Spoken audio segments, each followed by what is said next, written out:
Hello friend, आज मैं class 11th organic chemistry PSC नामाकरण स्टार्ट करने वाले हैं। सबसे पहले बात हम इस ऑर्गेनिक केमिस्ट्री में सबसे पहले जानेंगे केमिस्ट्री कहते किसको है। यानी पदार्थ की संरचना यानी स्ट्रक्चर, संगठन यानी कंपोजिशन व गुणधर्म का अध्ययन रसायन विज्ञान कहलाता है। इसका मतलब यह हुआ कि पदार्थ का संरचना जानेंगे, संगठन जानेंगे और उसका गुणधर्म जानेंगे, यानी स्ट्रक्चर जानेंगे, कंपोजिशन जानेंगे और प्रॉपर्टी जानेंगे। और प्रॉपर्टी जानने के बाद जो अध्ययन किया जाएगा उसको हम क्या कहेंगे? रसायन विज्ञान कहेंगे। रसायन विज्ञान को 3 पार्ट में बांटा गया। सबसे पहला पार्ट है बहुत की रसायन, जिसको हम पीसी कहते हैं, फिजिकल केमिस्ट्री। दूसरा पार्ट है अकार्बनिक रसायन, जिसको हम इन ऑर्गेनिक केमिस्ट्री कहते हैं, आईओसी कहते हैं। और तीसरा पार्ट है कार्बनिक रसायन, जिसको हम ऑर्गेनिक केमिस्ट्री ओसी कहते हैं। तो आज जो हम पढ़ेंगे कार्बनिक रसायन यानी ऑर्गेनिक केमिस्ट्री के बारे में बात करने वाले हैं। तो चलते हैं ऑर्गेनिक केमिस्ट्री के बारे में बात करते हैं। यानी कार्बनिक रसायन, ऑर्गेनिक केमिस्ट्री यानी रसायन विज्ञान की वह शाखा जिसके अंतर्गत कार्बनिक यौगिकों का अध्ययन किया जाता है, उसे हम कार्बनिक यौगिक कहते हैं। यानी कार्बनिक यौगिकों का अध्ययन क्या कहेगा? कार्बनिक रसायन कहा जाएगा। ठीक है, यानी कार्बनिक यौगिकों का अध्ययन को हम क्या कहेंगे? कार्बनिक रसायन कहेंगे। तो हम चलाएं कार्बनिक यौगिकों पर।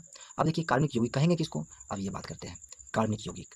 तो चलते हैं कार्बनिक यौगिक यानी ऑर्गेनिक कंपाउंड, यानी हाइड्रोकार्बन यानी हाइड्रोजन और कार्बन व उसके व्युत्पन्न यानी डेरिवेटिव्स को हम क्या कहेंगे? कार्बनिक यौगिक कहेंगे।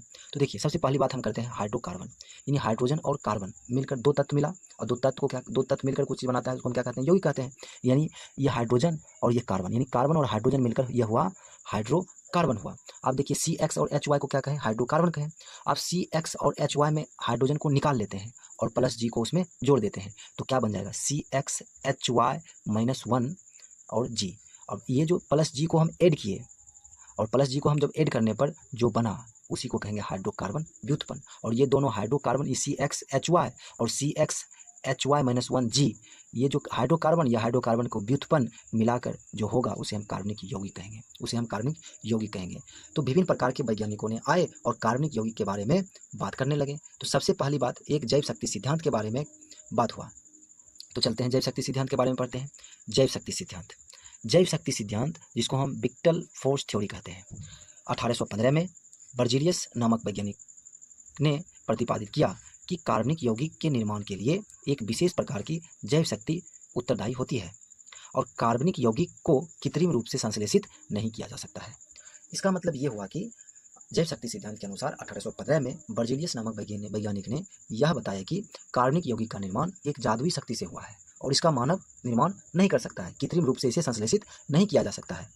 फिर क्या हुआ कि 1828 में एक जर्मन वैज्ञानिक वोलर ने अमोनियम साइनेट को गर्म कर यूरिया का निर्माण कर दिया। यानी वोलर ने अमोनियम साइनेट को गर्म किया और यूरिया का निर्माण कर दिया। तो इससे क्या हुआ कि जैव शक्ति जो सिद्धांत था उसको खारिज कर दिया। देखिए NH4CNO यानी अमोनियम साइनेट को गर्म किया और यूरिया का निर्माण कर दिया गया। तो सबसे पहला जो ऑर्गेनिक कंपाउंड यूरिया हुआ NH2CONH2। ठीक है, इतना बात आपको समझ में आ गया होगा। अब चलते हैं आगे बात करते हैं।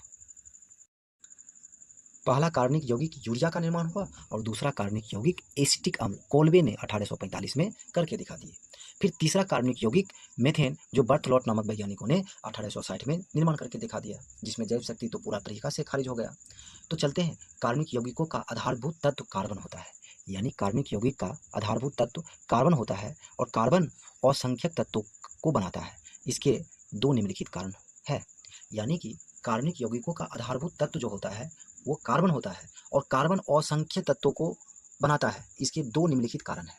यानी चलते हैं, पहला चतुस्संयोजकता और एक दूसरा श्रृंखला। पहला क्या है? चतुस्संयोजकता, यानी 4 बंध बनाने की प्रवृत्ति रखती है। इसका मतलब जो है कार्बन जो है 4 बंध बनाने की प्रवृत्ति रखती है।